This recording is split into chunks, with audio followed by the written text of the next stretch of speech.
Hey everyone, it's your girl Maddie here, aka Beaver Mosh, and today I'm very excited to be joined with Geoff Coran of Primordial Serpent.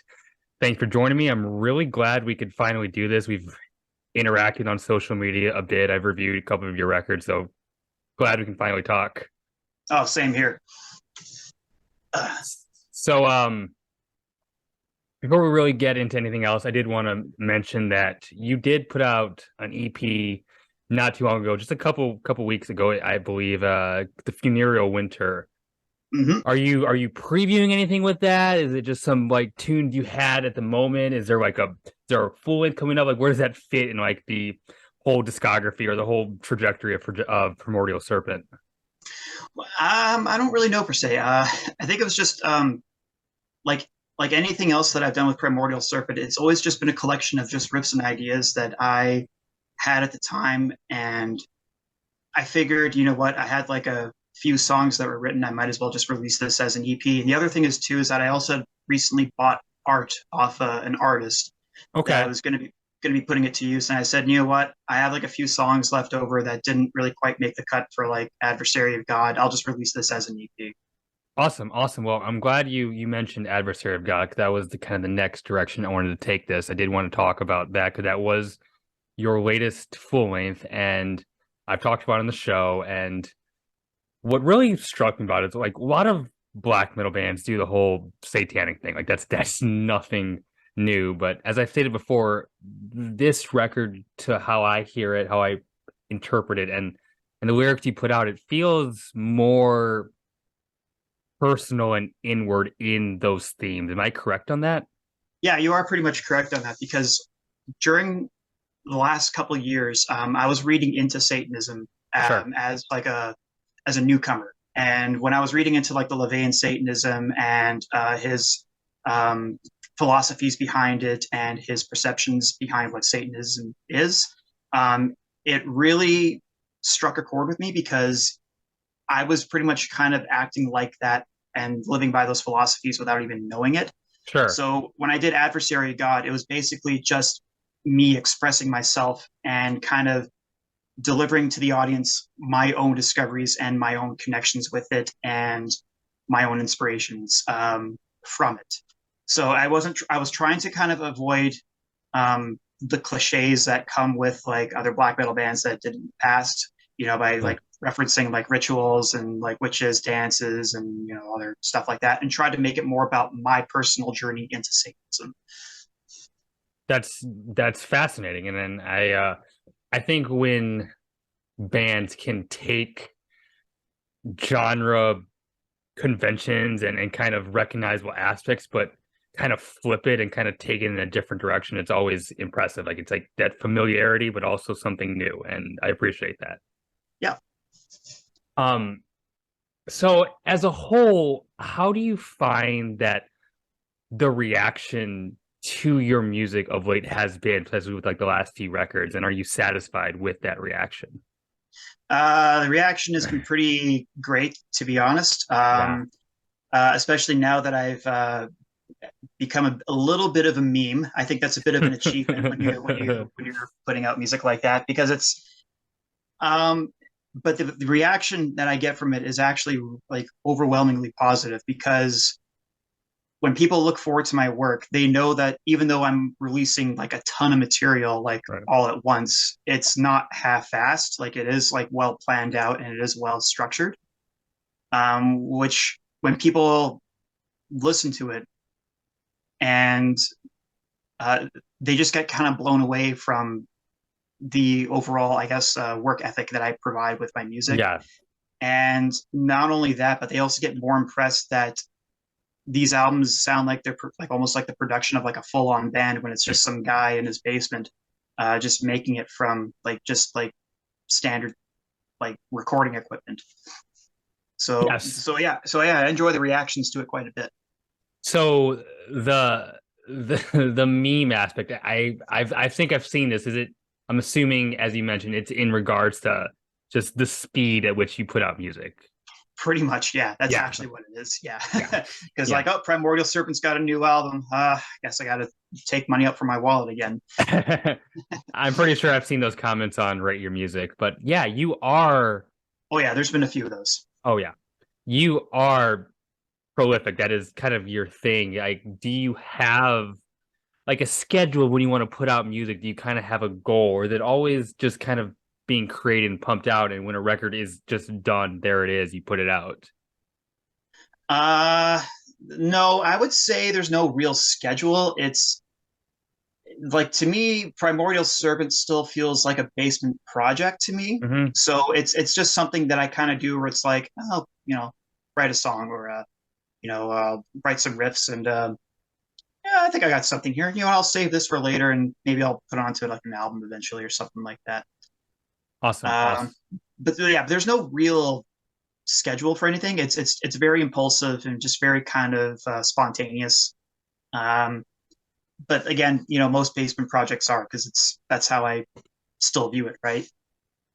Sure, yeah, and it's a basement project, but it's getting the attention, at least on like the metal forums and the metal social medias, at least to my eyes, because someone who Yeah, works those areas a lot.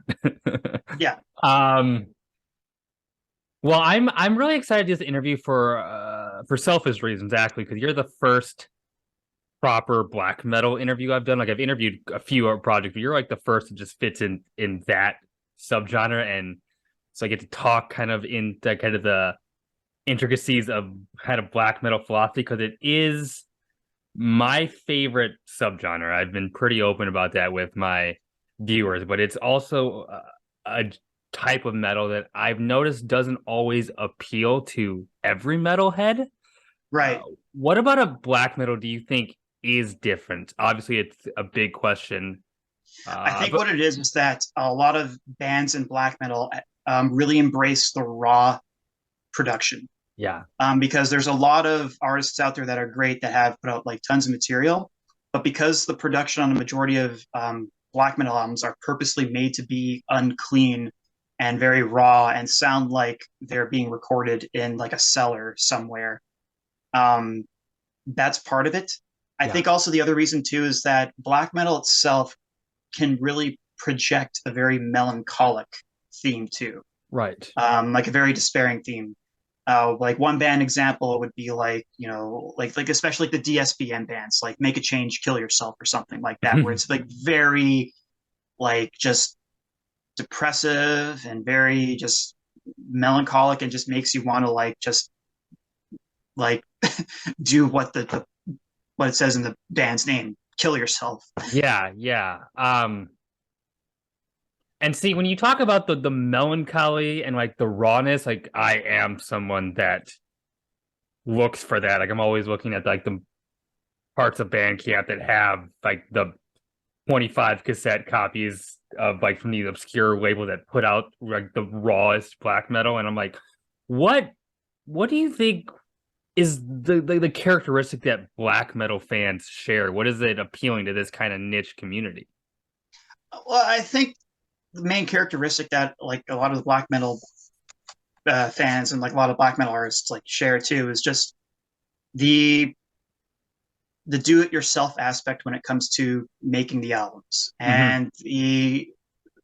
and I think it's because why they appreciate that so much is just because, at least from my perspective, when an artist does everything themselves, that means that they're showing full commitment to their art and they want to like have like complete control of it with the sound and everything like that. Sure. And I think that's a characteristic that's generally favored within the black metal community when it comes to these musicians. Absolutely. Absolutely. And I think that's spot on.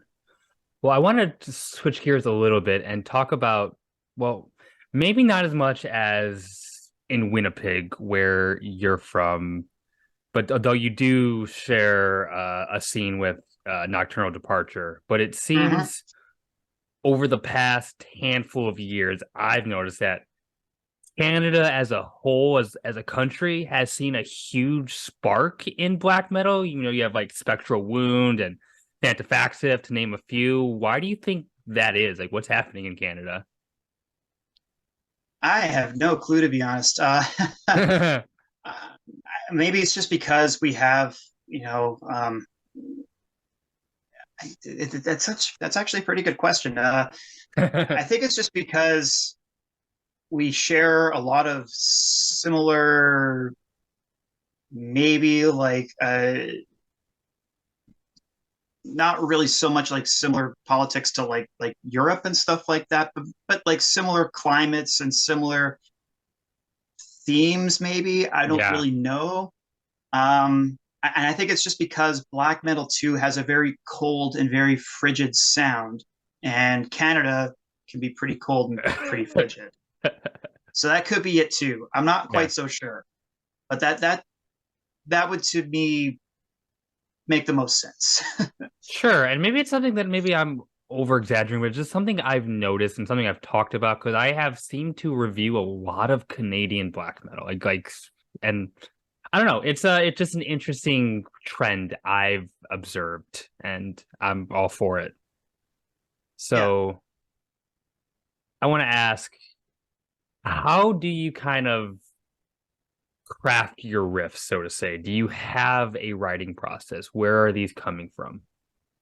Um, I don't really have a writing process per se. It's more like if I'm sitting down at my chair or my couch and I have my guitar in my hand and just kind of fiddling around with like riffs and like chords and different triads and stuff. And if I come up with something that's kind of new but kind of has a bit of a familiar sound to something that I've released in the past, then I generally keep it. But basically, it just comes from just experimenting and Mhm. just fiddling around with ideas constantly. Sure, sure. And now I'm a metal show. That's the focus. I talk about metal and solely metal. But you do also exist in the dungeon synth world. Yep. Something I also very much enjoy kind of outside of my metal listening. And I want to talk about that a little bit, talk about your project. And maybe you can even explain dungeon synth to my viewers who don't know what that is, because I feel like some may not. All right. Dungeon synth, as far as what I understand what it is just basically a form of dark ambient synth music that's has similar aesthetics to black metal, but not Mm, quite. There are quite a few in the community that try to distance dungeon synth away from black metal, and there's also been like other sub genres of, or I guess like spin-offs, I guess, of dungeon synth that have been created, like Dino synth and like yeah. comfy synth. Comfy synth isn't really my thing, but if people like it, that's fine. Um, but basically, yeah, it's just a form of dark ambient electronic music that just has the same kind of like aesthetic and kind of like lo-fi kind of quality to that of like black metal. Yeah.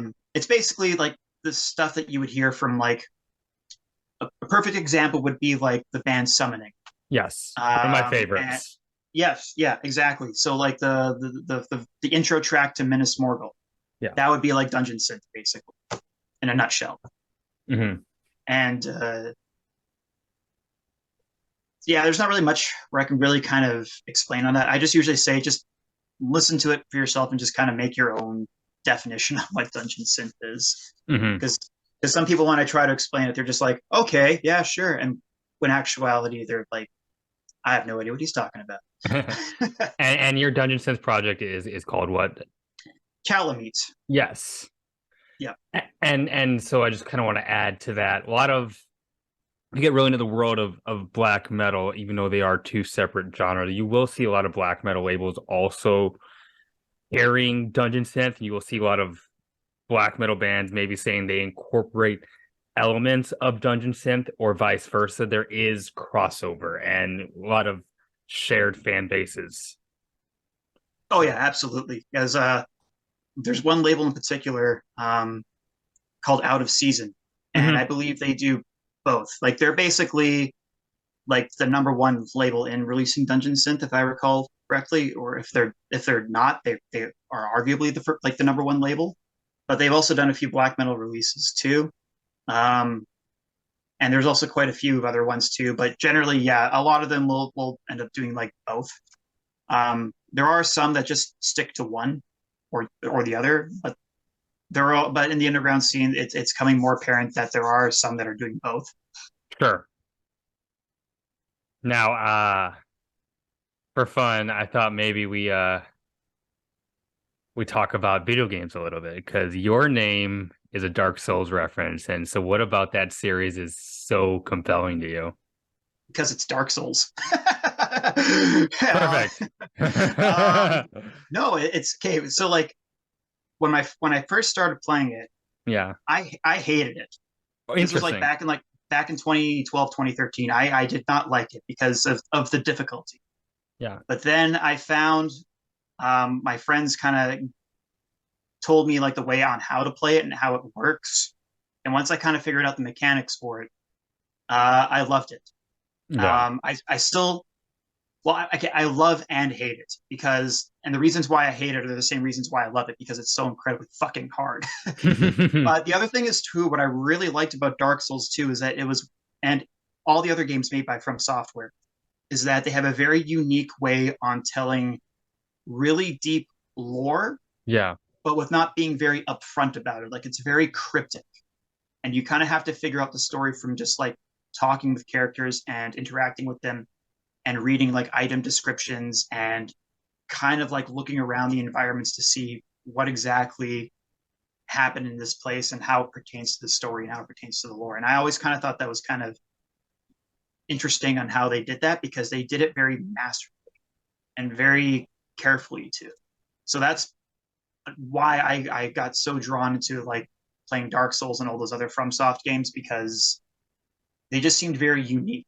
And there's no other game that has that style of gameplay. Like there's a couple that came close, but they kind of feel like knockoffs. Yeah. One being called I played a little bit of it. It was called Mortal Shell, Okay, I'm not familiar. which basically it's like a poor man's Dark Souls. Um, but yeah, it's just those games are just so unique in their development. And where does Primordial Serpent come from within that series? It's a character, correct? Well, not quite a character. They're actually creatures, and Yeah. there are two of them that are characters. In the first game, there's one that's called Frampt, and there's another one Okay. that's called Koth. And initially, I actually wanted to call my project Koth, but there actually was a black metal project that existed called Koth, so that wasn't going to work. Um, but yeah, basically, if I recall correctly, Frampt is the kind of the one that leads you on the path of light, and Koth is like the one that leads you to like the path of dark. But they're basically like temptation serpents in a way. Yeah. Okay. And that's see, I really like this conversation.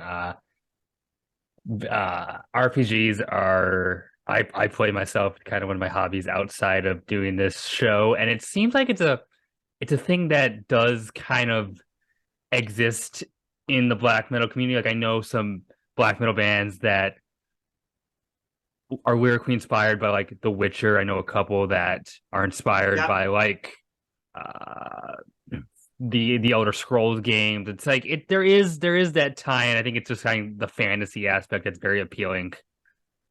yeah, on Facebook, well, you probably know it, Hexablad. I think that's how you pronounce it. Hmm. That would be one that's based off of Witcher, and Yeah.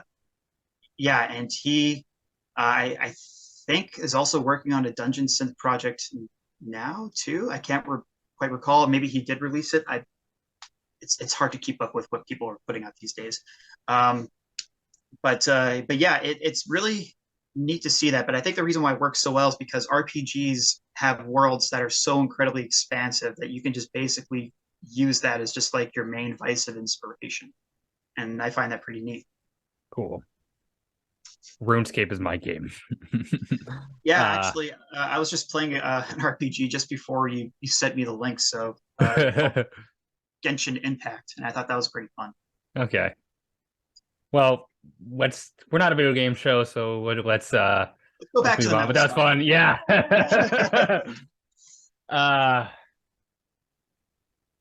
so imagine that I'm I'm newish to black metal, Hmm. but maybe I've heard of Dark Throne. I've listened to a couple Immortal records. I've dipped my toes in like Satyricon. Like I've spent a week or two on our black metal, but I want to dig deeper. Hmm. What are some of the records you're suggesting to me at that point? Uh, well, I mean, I'm wearing the shirt of one, Sargeist, Sure. Satanic Black Devotion. That's one of my favorite more like post 2000 black metals albums.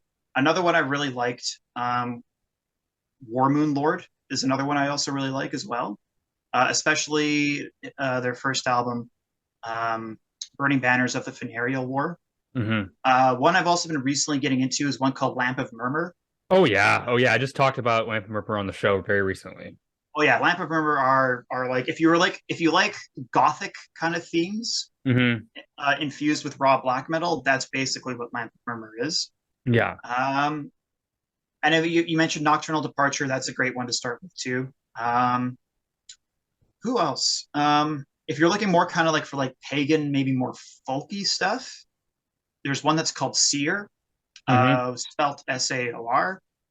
Um, if you're looking for more like raw, like vampiric kind of black metal, there's one I recently listened to called Drowning the Light, Okay. um, which is also pretty good. And honestly, the best places to check for if you want to look for any kind of new black metal and want to get like introduced to it, check out some of the like the YouTube promotional channels like Black Metal Promotion, Transmissions from the Dark, Yeah. Only Black Metal, and just kind of go from there. And yeah, it's there's so much of it out there, like especially nowadays with like one man bands being like huge in black metal. So it's really hard to kind of say where is like a good place to start is. Hmm. Um, but yeah, basically, I would say just if you're looking for more like current bands to start with, those would be like some pretty good ones. Yeah. And I Transmissions from the Dark is a source. It's a YouTube channel that I would suggest that my subscribers go subscribe to because they are putting out new stuff for to stream almost daily. It's incredible. Yeah, and basically, whenever I release something, Duncan is like the first person to like message me saying, "Hey, let me put it on your channel." Yeah, Okay. Adversary of God was on Transmission from the Dark, wasn't it? Yeah, like I think actually all my albums ended up on end up on Transmissions from the Dark, and it's Hmm. mainly because the person who runs that channel, Duncan Nicholas, uh, is a fan of my music. So as soon as he sees me post something on my Bandcamp page, he's like, "Hey, can I put my Transmissions channel?" Sure, go ahead. Yeah. And there are and if you are looking for recommendations, there are other YouTube channels besides mine that focus more on like lists and kind of talking about music from like previous years where I kind of focus on like reviewing the current stuff. So there are sources. The internet is a big thing. You can find them. Some of my favorites that are I love Rotting Christ. I am wearing their shirt, that Greek scene. Getting really into Human Serpent, a band very recently. Um the new Aura is fantastic, more kind of like that atmospheric black metal record. Listened to a lot of Nagura Bungant lately. Like, Okay. there's so much out there, and it's just like it's such an expansive genre too. Like you have the atmospheric stuff, you have like the pagan black metal, you have like some of the more gazy stuff, you have like the really raw stuff, and it's like so many subgenres within the subgenre, and that's kind of what I love about it.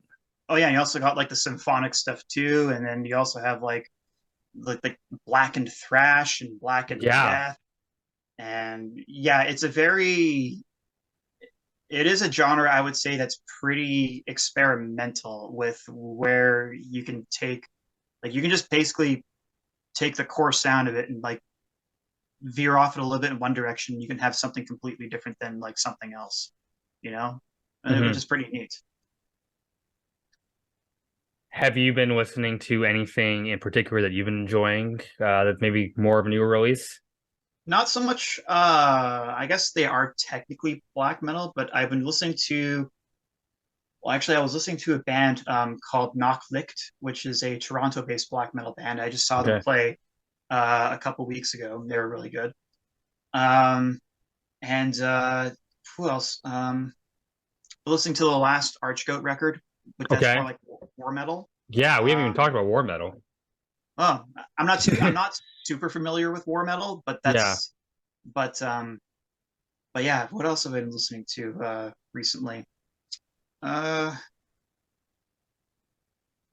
I've been trying to catch up on the last couple like Dark Throne albums. And But yeah, I've just been kind of been more or less collecting black metal records and stuff that I was like inspired by like for the last like while, and I've been trying to get on the new stuff. Like I just recently heard a little bit of the Last Lamp of Murmur album, Hmm. and but yeah, it's everything. Black metal just seems to be overloaded with tons of stuff when it comes out. So I just get like very like, all right, all right, okay, I got these 10 albums here. What? There's like 30 albums that are coming out in like next week. Oh shit, Yeah, it's it's insane. Oh, and also Spectral Wound. That's another one I was listening to. I was listening to the first Spectral Wound album.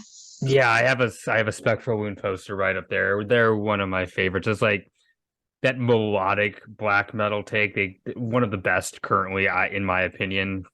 Um, but yeah, you mentioned Lamp of Murmur a couple of times now, and I wanted to maybe talk about like what you thought about that latest Lamp of Murmur record because I have been seeing a lot of reactions that are kind of mixed. Like some people just find it to be kind of this immortal ripoff, and I understand why people think it sounds like immortal, but also like that's not an easy sound to pull off, and I don't really think it's a criticism. Well, I think the reason why some of them were kind of put off before, like I've only heard a little bit of it, and the bit that I heard of it was like fine, but I Yeah. think that's just what people didn't really want. Like fine, they didn't really want good because Submission and Slavery and the album Hmm. before it, what was the album before it? Era of Ecliptical, like a Yeah. romanticism. I don't have it Yeah. on the top of my head either, but that sounds about right. All right. He's got super long like album titles. It's kind of Hmm. hard. Um, but yeah, because those albums were very much in the vein of like what people liked about Lamp of Murmur. It was like raw production mixed with like gothic scene themes. Yeah. So I guess when it went to like this more immortal esque kind of sound, people were just kind of like, oh, that production's not really quite there anymore. I mean, it's not bad, but I liked that more like abrasive wall sound that the original album, those past few albums had. And that makes sense, and I can understand why maybe it didn't meet up to maybe what people were expecting of it, but also kind of reminds me of there are other black metal projects that release a lot of records, but not only release a lot of records, like just kind of change their approach a Yeah, I mean, lot. like even I do that with my albums because the thing Yeah. is with me is that like I don't want to make the same album over and over and over again, Hmm. right? So I'll change up the production a little bit. I'll have it like a little cleaner on some albums. If I'm trying to go for a more like heavier theme, I'll make it a little bit more cleaner and make it a little more audible. But if I want to go for a more raw, sad theme, then I'll make it more raw sounding, a little more dirtier, and things like that. But I think just some people were very invested. And I think the reason being is because Lamp of Murmurs kind of carried this production from right out the gate for the majority of his work. And when he changed it up a little bit, it just, I guess people set people off in a little bit of like a wrong way. Like gave them a little bit of a, not really like a bad taste, but just kind of like a, there's something there, but it's not quite the same. I don't know. That's kind of the way how I would describe it. Hmm. I'm also thinking of like Isak Trillium, who's like has put out a lot of records recently, and like some of them are more like kind of chaotic, some are kind of spacey. There's some of them more like raw, some more like brutal black metal. It's like there's like Yeah, different, and then like every record, just like they do something different, whatever they're feeling, and I kind of appreciate that. Yeah, and exactly. Well, I mean, like they're artists too, right? Like Yeah. they want to experiment, and some people, you know, may not like what they've experimented on this album. They'll still probably, collect it and add it to their collection for the, supporting of the artist, obviously, and stuff Mhm. like that. But I mean, that's just risks that artists take, right? When they want to change something up, and and I take that risk too, and every artist that I know takes that risk as well. But yeah, I think that's just generally what it was just that he Lamp of Memory had this sound that was going for him like on many other releases prior to this new album, and when he changed it up a bit, it just kind of caught people by surprise, and they just didn't Mhm. really know how to take it at the time. Well, then, like, let's circle back to you then. If you kind of appreciate when bands kind of are artists and decide to do something a little differently, or kind of like be willing to change, Mm-hmm. do you have a direction that maybe you haven't taken Primordial Serpent in that maybe you would? Also, there's my dog. Uh, um, well, let's just say I haven't gone like the Ulver direction where I went completely off black metal and started doing like dark Depeche Mode synth wave or anything like Hmm. that. But I would say I've gone in directions where I've gone a little more gothier on some Yeah. albums, a little more raw on some albums, a little more depressive on some albums. But that's the thing with my project is that like each album is always going to be somewhat different, and Yeah. everyone's going to be having like different expectations for each album. And I don't, and I always try to like make my sound a little different so it can match the mood of what I'm trying to deliver with each release. You're not gonna follow Fenris's path and go crust punk. Well, actually, you're not completely off with that. Back in December, I did a one-off D-Beat album That's awesome.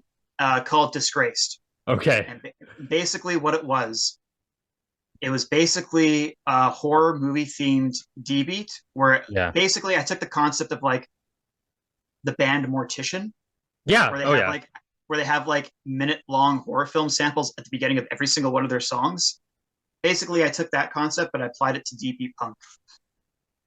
You know, that's not surprising, and I want to hear that. I must have missed that. Yeah, I I'll link it to you after the interview. But sure, it's and on I'll YouTube. drop it in the description.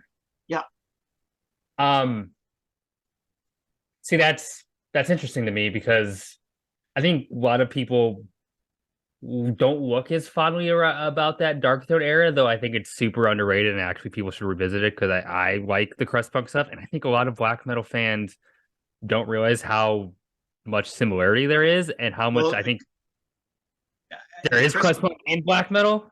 well, crust punk and like D beat and stuff like that.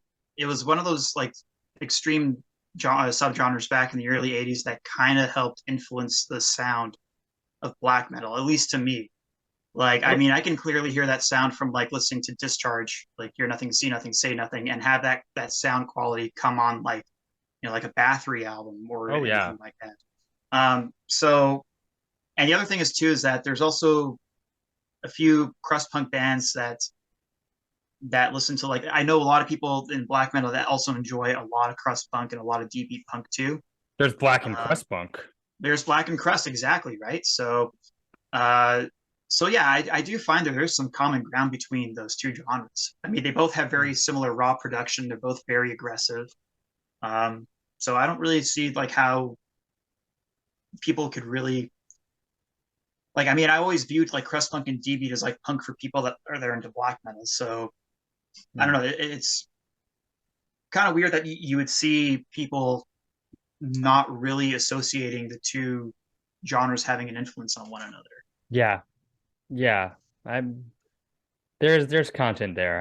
That's something Oh that yeah. needs to be talked about a little bit. Anyway, we are running out of time. I have my timer up there. What's next? Is there anything you want my viewers to be looking out for with the Primordial Serpent? I have no idea what's next, but Awesome. if they ever want to figure out, or if they want to follow me, they can follow me on Twitter, Instagram, Facebook, Bandcamp, Spotify, I think, and TikTok if they want to follow me on TikTok as well. But basically, out of the big social media pages, if they want to search my name, Primordial Serpent, and follow me, go ahead, because you never know what I'm going to be doing next. I don't even know what I'm going to be doing next. Awesome. Well, Primordial Serpent, Geoff Coran, that's all the time we really have for today. Thanks again for joining me. And for those watching at home, my name is Maddie, aka Beaver Mosh, and I'm signing off.